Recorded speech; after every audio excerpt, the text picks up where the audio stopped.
Your daily dose of नमस्ते। inspiration. आज ना हम एक बहुत ही मजेदार सफर पर चलने वाले हैं। कहीं बाहर नहीं, बल्कि उस डिवाइस के अंदर जिसे हम शायद हर रोज इस्तेमाल करते हैं। जी हाँ, हम उस मेटल के डिब्बे के अंदर झांकेंगे और समझेंगे कि आखिर हमारी ये डिजिटल दुनिया चलती कैसे है। तो चलें। सोचिए जरा, हर एक क्लिक, हर की स्ट्रोक, हर वीडियो जो हम देख रहे हैं, इसके पीछे हो क्या रहा है? ये एक सवाल है जो कभी ना कभी दिमाग में आता ही है। मतलब, आखिर ये सब कुछ काम करता कैसे है? तो देखिए, ये कोई जादू वादू नहीं है। ये है कमाल की इंजीनियरिंग। एक कंप्यूटर को ना एक सुपर एफिशिएंट टीम की तरह समझिए। इस टीम में हर सदस्य का एक बहुत ही खास काम है और सब मिलकर एक ही गोल के लिए काम करते हैं। तो चलिए मिलते हैं इस टीम के सबसे जरूरी मेंबर्स से। तो हमारे इस टूर का पहला स्टॉप है कंप्यूटर का कंट्रोल सेंटर। हाँ, मतलब वो जगह जहाँ सारा सोचने का काम होता है। तो ये है सीपीयू, यानी सेंट्रल प्रोसेसिंग यूनिट। इसे कंप्यूटर का दिमाग भी कह सकते हैं। ये हर निर्देश को मानता है, चाहे वो कोई छोटा मोटा हिसाब किताब हो या फिर कोई भारी भरकम प्रोग्राम चलाना हो। इसके अंदर होते हैं कोर्स, जिन्हें हम छोटे छोटे दिमाग कह सकते हैं। जितने ज्यादा कोर्स, उतने ज्यादा काम ये एक साथ निपटा सकता है। अब देखिए, हर दिमाग को काम करने के लिए एक डेस्क तो चाहिए ही, है ना? कंप्यूटर में ये डेस्क है रैम, यानी रैंडम एक्सेस मेमोरी। ये एक टेम्परेरी लेकिन सुपर फास्ट मेमोरी है, जहां कंप्यूटर उन सब फाइलों और प्रोग्राम्स को रखता है जिन पर वो फिलहाल काम कर रहा है। जितनी ज्यादा रैम, उतना ही बड़ा डेस्क। तो मतलब सीधा सा है, सीपीयू सोचने वाला है जो असल में काम करता है, और रैम है वो डेस्क जो उस काम को सामने रखता है जिस पर फोकस करना है। सीधी सी बात है, जितनी ज्यादा रैम होगी, डेस्क उतना बड़ा होगा और एक साथ कई सारे काम करना यानी मल्टीटास्किंग उतना ही आसान हो जाएगा। ठीक है, तो डेस्क की बात हो गई। अब चलते हैं उस जगह जहां सारी जानकारी परमानेंटली स्टोर होती है, कंप्यूटर की अपनी लाइब्रेरी में। यहाँ रैम और स्टोरेज के बीच का एक मेन फर्क समझना बहुत जरूरी है। देखिए, रैम जो है वो भुलक्कड़ है, जैसे ही बिजली गई उसमें रखा सब कुछ गायब। दूसरी तरफ है स्टोरेज, जो परमानेंट है। ये फाइलों, फोटोज और आपके ऑपरेटिंग सिस्टम को तब भी संभाल कर रखता है जब कंप्यूटर बंद हो, बिल्कुल एक लाइब्रेरी की तरह जो अपनी किताबें हमेशा सहेज कर रखती है।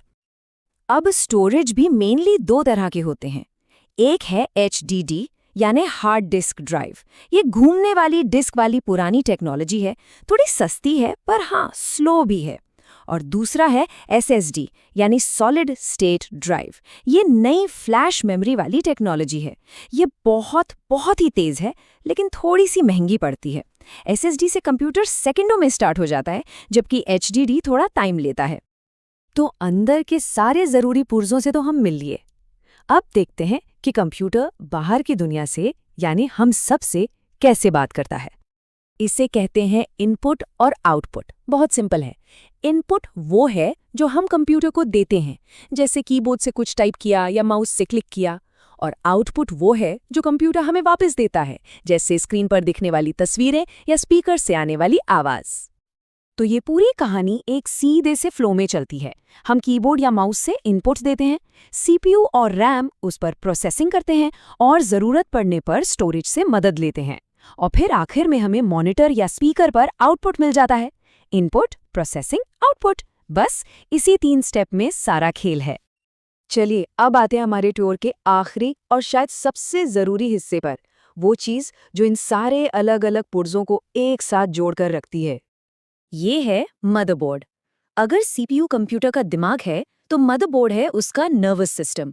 ये एक बहुत बड़ा सर्किट बोर्ड है जो हर कंपोनेंट को सिर्फ जोड़ता ही नहीं, बल्कि उन्हें पावर भी देता है और उनके बीच बातचीत के लिए एक डेटा सुपर हाईवे बनाता है। इसके बिना कोई भी हिस्सा दूसरे से बात ही नहीं कर पाएगा। तो अब पूरी पिक्चर को एक साथ देखते हैं।